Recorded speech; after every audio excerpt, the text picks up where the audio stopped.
Assalamualaikum anak-anak. Nah, tadi sudah dijelaskan untuk yang kode A sudah dijelaskan oleh Pak Fian. Sekarang bersama Bu Risma kita akan membahas untuk penilaian akhir semester tahun pelajaran 2019-2020 tema 1 pertumbuhan dan perkembangan makhluk hidup yang kode B, yaitu mata pelajaran bahasa Indonesia. Nah, di sini berilah tanda silang pada huruf A, B, C untuk jawaban yang paling benar. Soal yang pertama untuk kode B, makhluk hidup adalah ciptaan Tuhan Yang Maha Esa. Makhluk hidup adalah manusia, hewan, dan tumbuhan. Ciri-ciri makhluk hidup yaitu bergerak, bernapas, berkembang biak, tumbuh, makan, dan peka terhadap rangsang.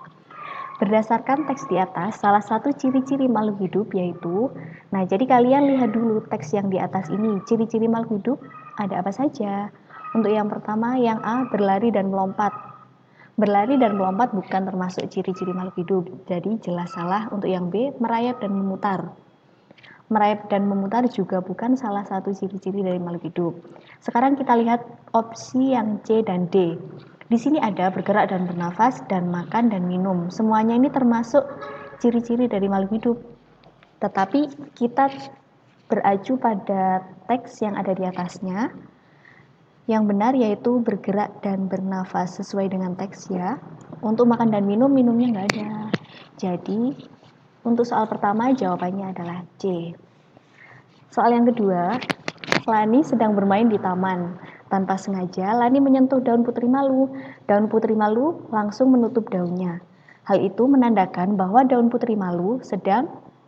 Nah, untuk nomor 2 ini, jawabannya yaitu menanggapi rangsang. Menanggapi rangsang ini seperti apa? Contoh lain dari putri malu itu untuk makhluk hidup lain, contohnya yaitu kaki seribu. Misalnya kaki seribu saat jalan, kalian sentuh pakai tangan atau pakai kaki, dia menggelindingkan tubuhnya. Nah, itu juga termasuk contoh dari menanggapi rangsang. Sekarang lanjut ke soal nomor 3. Perhatikan gambar di bawah ini. Manusia mengalami pertumbuhan dan perkembangan. Sebelum menjadi bayi, pertumbuhan manusia dimulai sejak... Nah, jadi pertumbuhan itu dimulai sejak dari dalam kandungan. Sudah jelas ya? Untuk soal nomor 4, makanan yang bergizi sangat berpengaruh untuk pertumbuhan dan perkembangan manusia. Salah satu contoh makanan bergizi yaitu yang mengandung protein. Tempe dan tahu merupakan jenis protein. Nah, jadi protein itu ada dua, protein yang dari tumbuhan dan satunya protein dari hewan. Tempe dan tahu ini protein yang dari tumbuhan. Nah, jadi jawabannya adalah yang A, nabati. Nabati ini termasuk protein yang dari tumbuhan. Kalau dari hewan itu protein hewani. Sudah jelas ya? Yang selanjutnya soal nomor 5. Ibu Rita sedang menerangkan daur hidup salah satu hewan. Hewan ini berkembang biak dengan bertelur yang berada di atas air. Ketika sudah menetas, telur menjadi jentik-jentik. Jentik-jentik ini berubah menjadi pupa.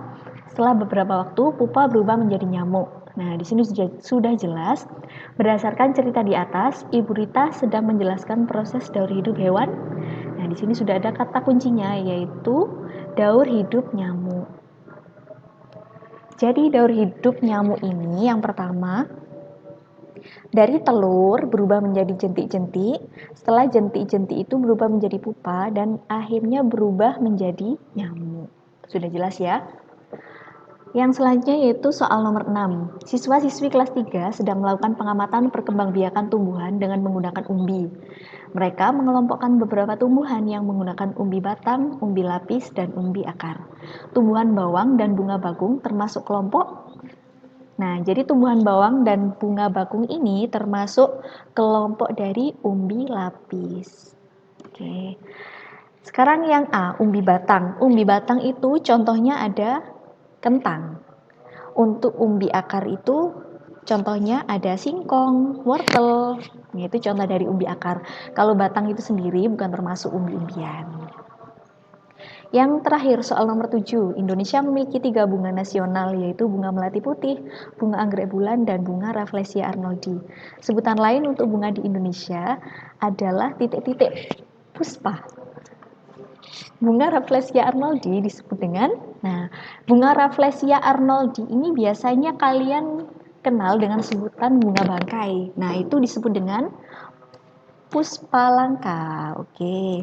Kalau bunga melati putih ini itu disebut dengan puspa bangsa. Jadi puspa bangsa itu bunga melati putih.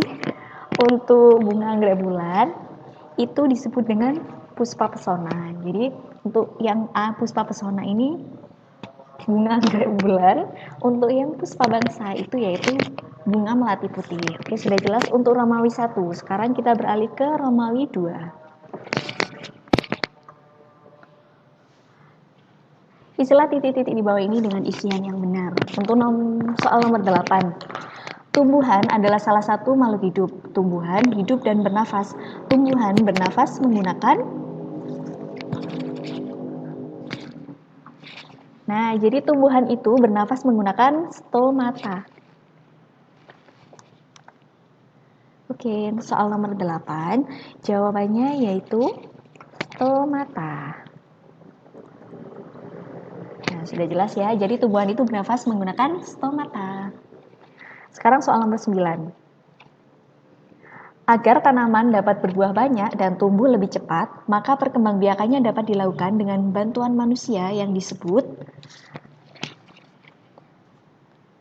vegetatif buatan. Jadi yang dengan bantuan manusia itu disebut dengan vegetatif buatan. Kalau tanpa bantuan manusia itu disebut dengan vegetatif alami. Oke, kita lanjut ke soal nomor 10, Romawi 3. Tuliskan tahapan dalam daur hidup tanaman semangka menggunakan bahasamu sendiri. Jadi tahapan dari daur hidup tanaman semangka itu yang pertama dimulai dari biji. Setelah biji nanti akan berubah menjadi kecambah. Selanjutnya, tumbuhan itu akan berubah menjadi tumbuhan semangka muda.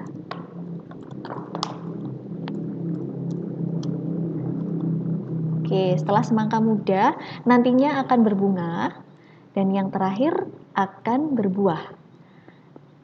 Nah, dari buah itu akan kembali lagi menjadi biji. Di dalamnya buah semangka itu kan terdapat biji, nanti bisa ditanam dan akhirnya berubah menjadi kecambah lagi, tumbuhan semangka muda lagi, berbunga lagi, berbuah lagi. Jadi seperti itu untuk daur hidup tanaman semangka.